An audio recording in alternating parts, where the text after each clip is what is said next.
संस्कृत श्लोक के माध्यम से जानेंगे क्या है मनुष्य होने का अर्थ, कैसा होना चाहिए मनुष्य का आचरण, किन किन आदर्शों को अपनाकर हम अपना जीवन सुखी और सफल बना सकते हैं। अगर वे आदर्श हमारे अंदर नहीं है, हमने धारण नहीं किया, तो हमारा जीवन उस मिर्ग की भांति है जो जंगल में भटकते हुए घास चरते रहता है। हम मनुष्य तो हैं, परंतु पृथ्वी पर भार स्वरूप। तो आइए अब हम जानते हैं श्लोक। येषां न विद्या न तपो न दानं ज्ञानं न शीलं न गुणो न धर्मः ते मर्त्यलोके भुवि भारभूता मनुष्यरूपेण मृगाश्चरन्ति।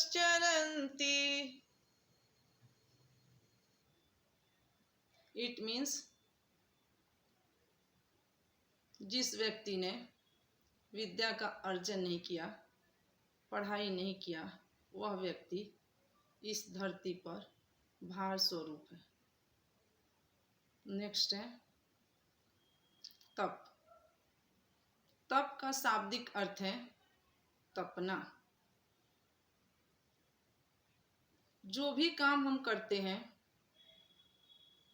अगर वह काम स्वयं के कल्याण के लिए, मानव के कल्याण के लिए किया जा रहा है, उस काम को करने में जो भी परिश्रम और मेहनत लगता है, उसे हम कहते हैं तप।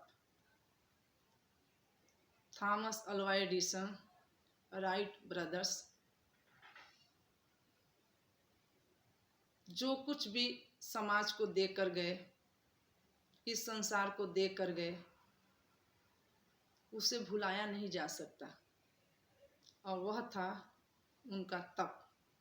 दूसरी तरफ गुरु नानक, महावीर, महात्मा बुद्ध इत्यादि महापुरुषों ने तप करके मानव कल्याण के लिए, अपने आदर्शों पर चलने के लिए सभी को प्रेरित किया। यह भी उन महापुरुषों का तप था। नेक्स्ट है दान। हम सभी जानते हैं अपनी शक्ति और सामर्थ्य के अनुसार जरूरतमंद व्यक्ति को कुछ देना, जैसे विद्या, अन्न, वस्त्र, भूमि, पैसे, यह दान का सही रूप है। देते वक्त इस बात का ध्यान रखना है कि क्या हमारे पास दान करने के लिए समर्थ है, और जिस व्यक्ति को हम दान दे रहे हैं उसको ज़रूरत है। अगर हम सही व्यक्ति को दान दे रहे हैं तो दान सही है। नेक्स्ट है ज्ञान।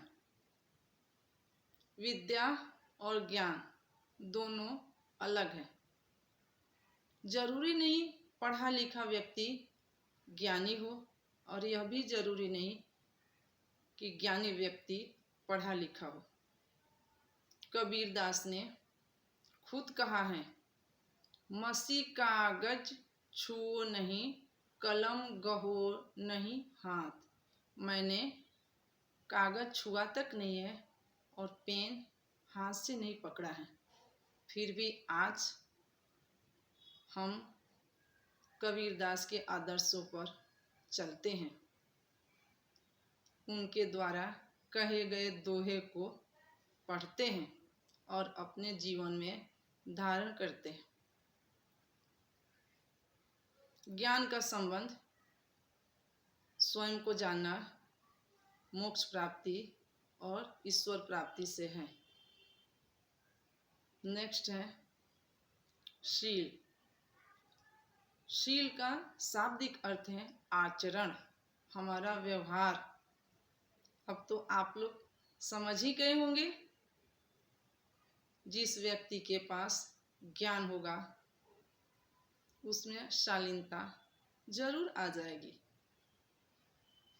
इसीलिए हमें इस बात का ध्यान रखना चाहिए, हमारा चाल चलन, हमारा व्यवहार, हमारा आचरण क्या सराहनीय, प्रशंसनीय और समाज के कल्याण के लिए हैं।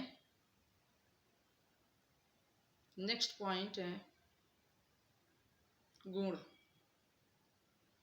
हम सभी जानते हैं प्रत्येक व्यक्ति में कुछ न कुछ गुण होते हैं और कुछ न कुछ अवगुण होते हैं। गुणों को उभारना समाज कल्याण, देश कल्याण, मानव कल्याण के लिए अपने गुणों को उभार कर भलाई का काम करना, और अगर कोई अवगुण है उसे त्याग करना, उसको दूर करना। कोई व्यक्ति गुणवान है, उसके अंदर कोई गुण है सीखने लायक, उसे सीखना, ग्रहण करना और अपने अवगुण को त्याग देना, दूर करना, यह है गुण का सही और असली अर्थ। नेक्स्ट पॉइंट है धर्म। श्लोक में आए सभी शब्दों का अगर अर्थ हमने समझ लिया, अपने जीवन में उतार लिया, समाहित कर लिया, तो धर्म का निर्वाह स्वतः हो जाएगा। धर्म का शाब्दिक अर्थ है धारण करने योग्य। अब तो आप समझ ही गए होंगे श्लोक में जो कुछ भी लिखा गया है, जो कुछ भी बताया गया है, वह सब आदर्श धारण करने लायक है। तो अगर हम इन सभी आदर्शों को अपने जीवन में उतार लेते हैं तो धर्म का निर्वाह स्वतः हो जाएगा, धरती पर सुरक्षा आ जाएगा और चारों तरफ खुशियां ही खुशियां छा जाएगी। बस आज के लिए इतना ही।